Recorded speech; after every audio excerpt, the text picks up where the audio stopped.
Gjoni vëllazër, është shumë interesante.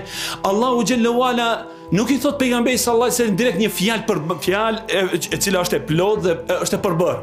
Pra dhalika el-kitabu la rayba fi, kjo është libri në të cilin nuk ka dyshim në ta.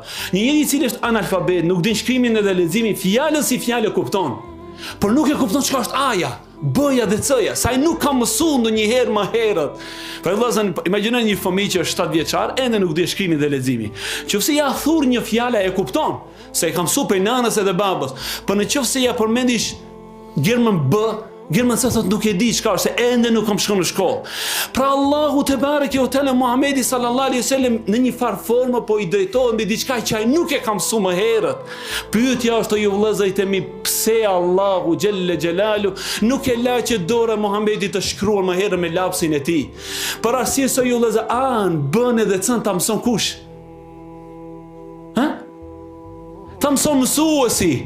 Atëherë pejgamberi sallallahu alaihi wasallam, sikur Allahu xhallahu ala thotë, ki njeri nuk ka mësues, nga se mësuesi i tij do të jetë vetëm Allahu te bareke ve taala. Pra mësuesi i Yahjes dhe Sinit, i Alifit dhe Lamit të Muhamedit, ende pa shkruajt me dorën e tij dhe nuk shkruajti deri në momentin e fundit të jetës sallallahu alaihi wasallam, por ai i cili që për herë të parë ja mësoi këtij njeriu alfabetin kushtimisht të njohurive të gjithë njohurive të dunjas dhe të ahiretit, është Allahu te bareke ve taala.